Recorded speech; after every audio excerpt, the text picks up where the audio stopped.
So I wanted to pose a question to you guys before I got to like doing the full video, because I had a thought and I want to know what you fans of my channel think. I've always wondered, like, in my initial thought was that like Iron Man's repulsors, which are the things on his hands, he puts there in other places too. I guess they're also on his feet and on his chest. And then later they're everywhere, I guess, in the comics anyway. It's raining, by the way. That's what that thunder is. I always thought that that wasn't possible, like not a thing that would be possible to do. It's like there's not a technology really like that. And then I saw this video, which I'll try to remember to link, is from the Hacksmith.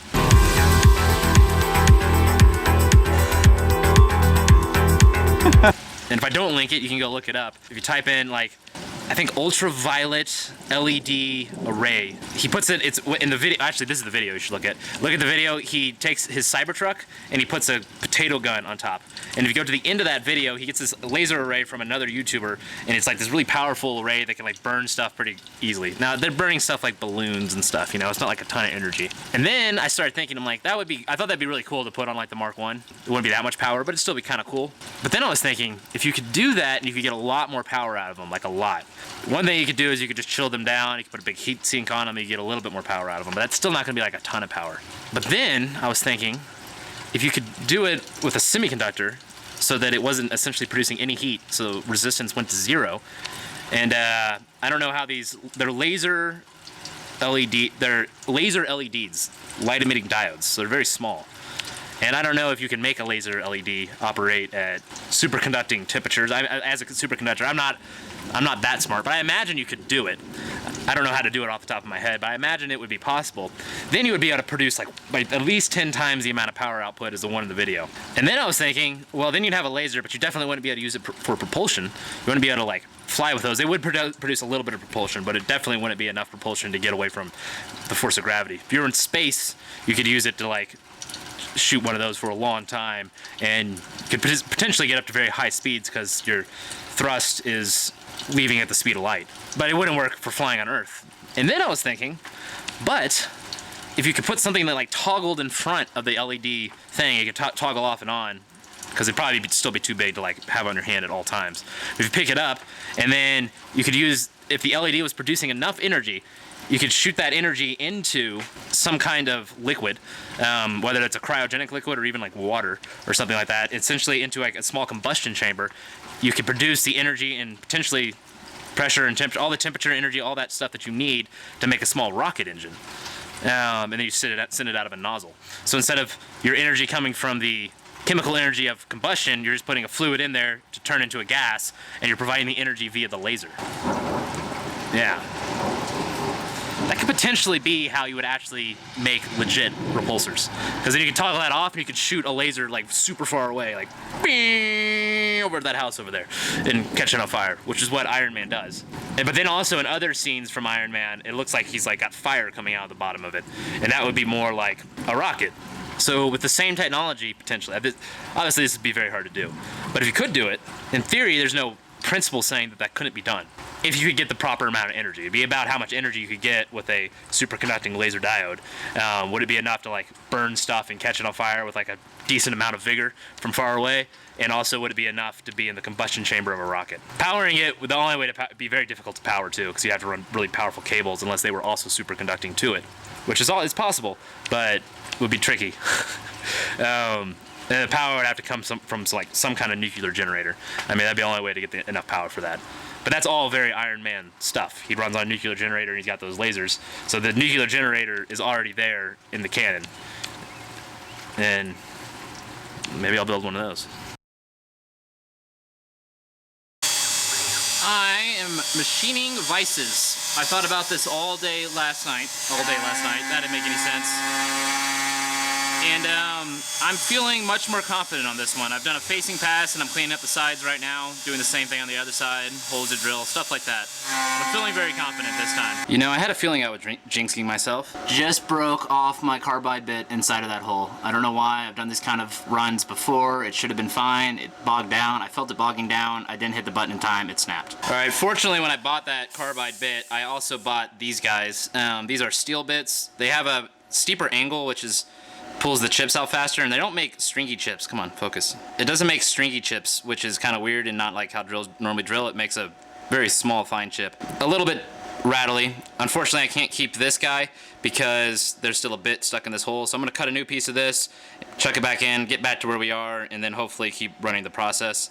Yeah, it's unfortunate. It's annoying.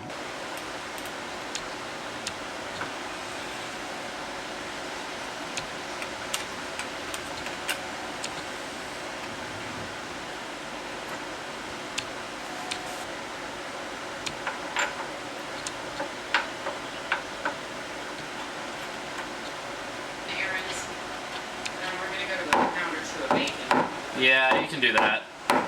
Oh my gosh, guys, it seems we're finally having a little bit of success.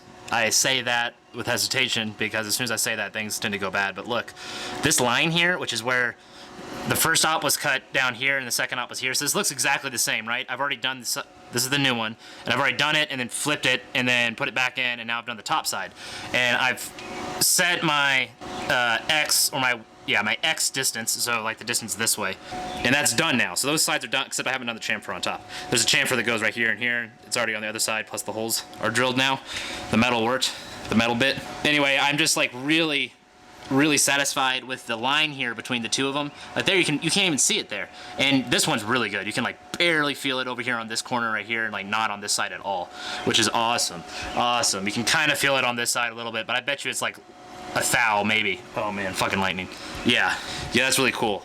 I just need to do the chamfer now, and then I'm done with this pocket, and I move over to this pocket, and I start putting in the stuff on the, I face this rough side, and put the side that faces into like the bolt, and then there's the jaw part that actually like does the biting and stuff, and that's, the jaw part is the last piece, so.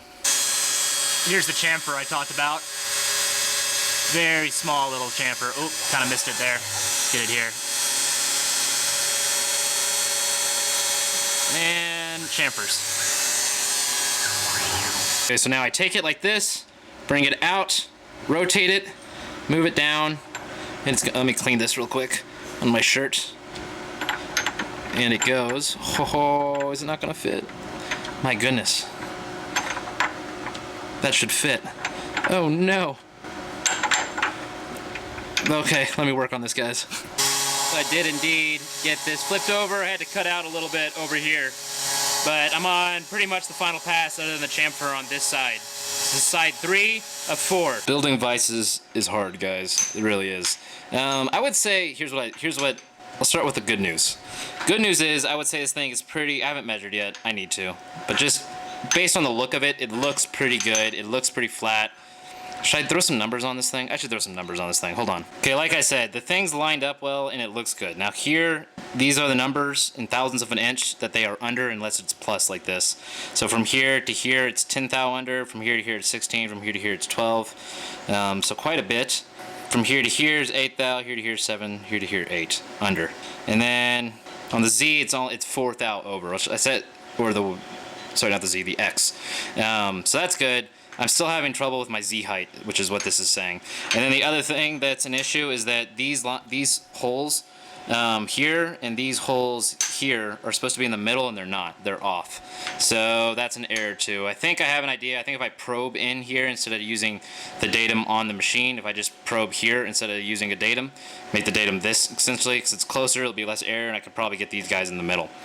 Same with these guys down here. I think that's possible. I don't know what I'm doing with this Z height thing. It's really annoying. I've had so much trouble getting my Z height right. I even lapped down my Z height probe. I've measured it with calipers. Still, it's just annoying. I don't know. I don't know what to do. But yeah, I'm gonna think about it. I was over here setting up.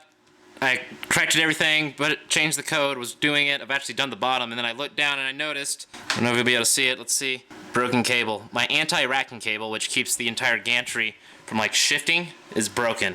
And the hardware store is closed, and I don't have replacement parts. So I'm out for the day. Not doing anything with this anyway.